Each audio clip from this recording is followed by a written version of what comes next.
Super Tuesday. Nobody's surprised by the outcome, but of course it does set the stage for the next 9 months or so. And we are happy to welcome on the editor of the National Review. He is Rich Lowry, kind enough to set some time aside for us here on KCMO Talk Radio.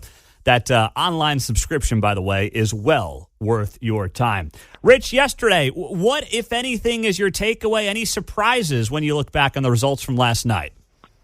No, not really. It was a Super Tuesday I paid least attention to in my political career. Trump stomped. It was clear he was going to stomp. It was clear that Haley was going to regress towards her number in the national polling, which is about 15%. I mean, she wasn't there in most places, but headed towards there because, New Hampshire and South Carolina, she could campaign intensively. She could spend a lot of money.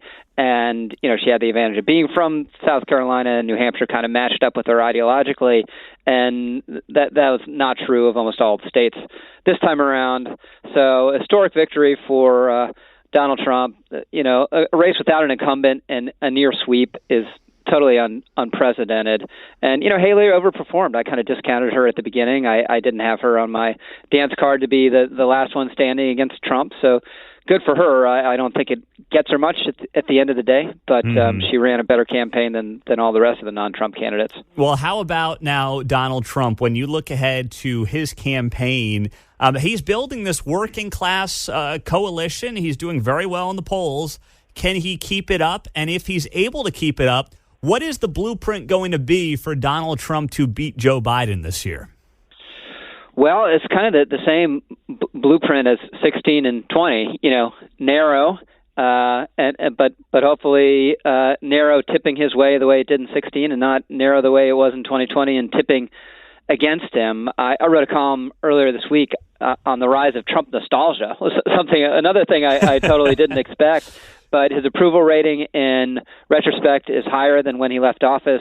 The way people are thinking about the Trump economy is better than when he was leaving office. They've kind of discounted the pandemic now. He would have basically what's happened. The pandemic disappeared, and if there had been no pandemic in 2020, he would have beaten Biden. And we're back into a situation where he's maybe favored against Biden. I would still say kind of 50-50, but I think it's reasonable to say he has an advantage. What do you think then, Rich? I don't know if you saw this clip. I'll play it for you here from MSNBC last night talking about the immigration issue and how important it is to American citizens right now in the wake of, the Laken Riley tragic death a couple of weeks ago. Here was MSNBC, the anchors there, Rachel Maddow and others, mocking the fact that this is a top issue for voters in Virginia. I mean, if you look at some of these exit polls, I live in Virginia. Immigration was the number one issue. Yeah. Again, these could change in Virginia. Well, Virginia does have a border with West Virginia. Very, very contested area. Build a wall. What? Are they just that out of touch? Do they not care? How do you read that when every poll shows that it's a top two issue for most Americans? Yeah, both and all of the above, and they just have a contempt for people who care about the borders. And, it's possible to care about the border even if you're not a border state. And the fact is, a lot of non-border states are, in effect, border states. This has been one of the main themes over the last 3 years. New York, Illinois, all these places, a lot of illegal immigrants showing up there and straining the system. Some of it is Greg Abbott busing, but a lot of it isn't. It's not as though it's unusual for illegal immigrants to show up in New York City. They've been doing it for a very long time. So this is a national issue. It is amazing that it's a number one issue, depending on the poll. And that is a huge, obviously, five-alarm fire for Joe Biden. He created this crisis purposely, deliberately, by ripping up policies that were working for no reason. Pete Buttigieg was on Squawk Box on CNBC yesterday, and Kernan was pressing him. Why did Biden destroy these policies? And it's like, oh, no, he didn't. The only thing he ended was child separation. But child separation ended within about a week after Trump tried it in the middle of his term. So Biden has reversed everything except child separations, which had already been ended. But it just goes to how they think morally everything Trump did was wrong and had to be reversed. And it was predicted there'd be a disaster, and sure enough, there's been a disaster. Yeah, there has been. And, when you look at, and I saw CNN, Jake Tapper was talking about this last night, how Trump has, whether it's Trump reforming the GOP or just working class voters being so turned off by what the Democratic Party has become, the GOP is becoming more working class, voters of, different backgrounds, different colors, primarily more towards men, whereas you're seeing the suburban wine mom who might watch MSNBC go more towards the Democratic Party. Do you see that playing out in this election? And if so, what does that mean for Donald Trump? How does he maybe sway some of those people back into his side of the aisle?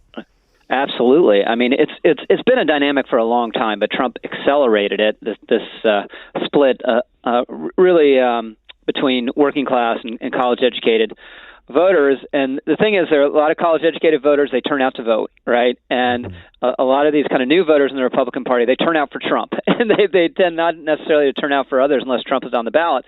So it'll be an enormous turnout test. And part of it is you want to take off the edge a little bit to the opposition to you in the suburbs. And one would be pointing to the fact that people substantively think you are better in terms of the economy and a whole bunch of other issues.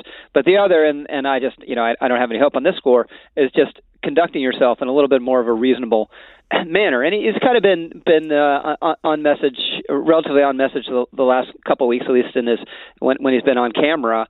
But he just can't help himself. And this is part of the White House's strategy, of course, is to goad him. Well, yeah. I mean, he's had a good little run. Now, listen, 8-9 months is a long time in politics and in Trump world, but he has felt a little more measured here these last few weeks. But you don't have any confidence that's going to stay, Rich Lowry.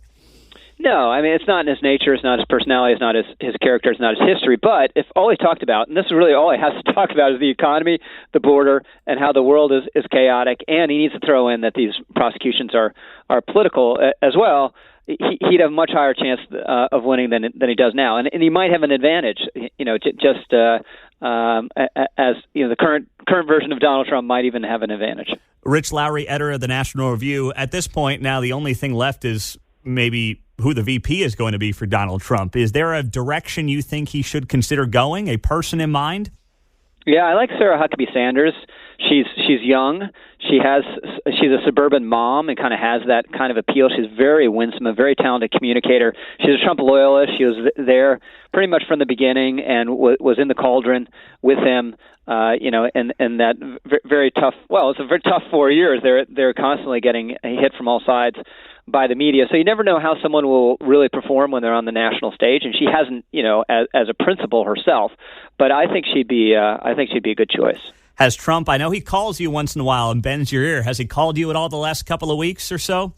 He has not. Okay. He has not. I guess he has other things to do at the moment, stomping through these primaries. But yeah, I'll keep you posted, though. Well, please do. Rich Lowry, the editor of the National Review. We always appreciate your time, Rich. Thanks for setting it aside for us in Kansas City. It's going to be interesting. It is great stuff. Always at nationalreview.com with Rich Lowry. Grateful for his time.